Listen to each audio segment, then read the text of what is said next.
Welcome to Biology, Biodiversity, and Life, our first lecture. I like to start with this particular picture just to give us a little perspective. This is where Earth fits into our particular part of the universe, out sort of in one of the arms of our galaxies. So we're going to focus just on our planet and all the complexities, but I sort of like to start out with this bigger worldview or perspective.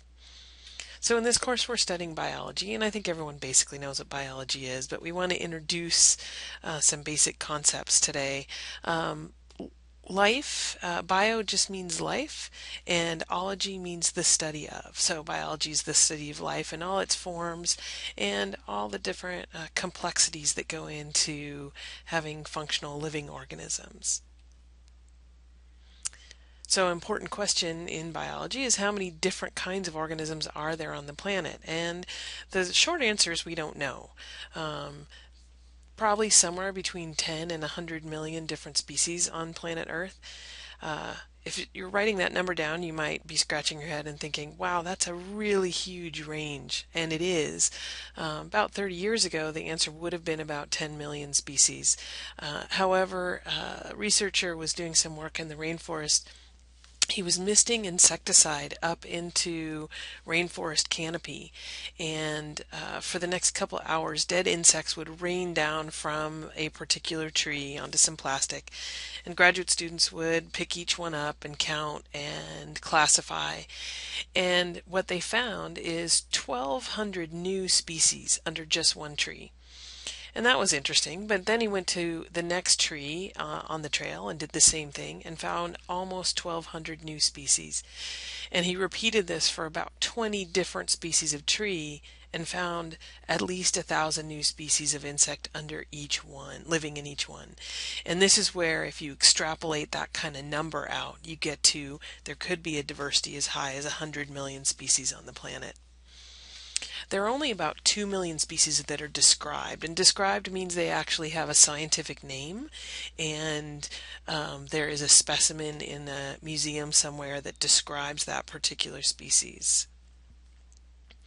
The birds and the mammals are probably the best described species, meaning we have scientific names for almost all of them. And that's because they're what we call charismatic megafauna.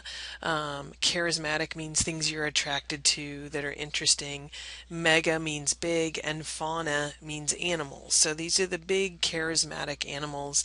Imagine things that there's posters of and calendars of. We've described those pretty well.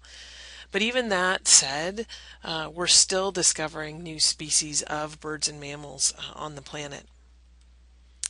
The poorly studied species are the ones that aren't quite as glamorous. So imagine going home and saying, hey mom, I'm studying fungi. It's just not as glamorous. But there's a ton of diversity out there that we're continuing to document. Worms are another area. This is a marine polychaete. There's a ton of diversity of worms out in the oceans that we're just beginning to understand. Bacteria, we're pretty good at studying the bacteria cause disease, but 60% of bacteria don't cause disease, and they live in the soil or out in the ocean, and we barely understand their biology.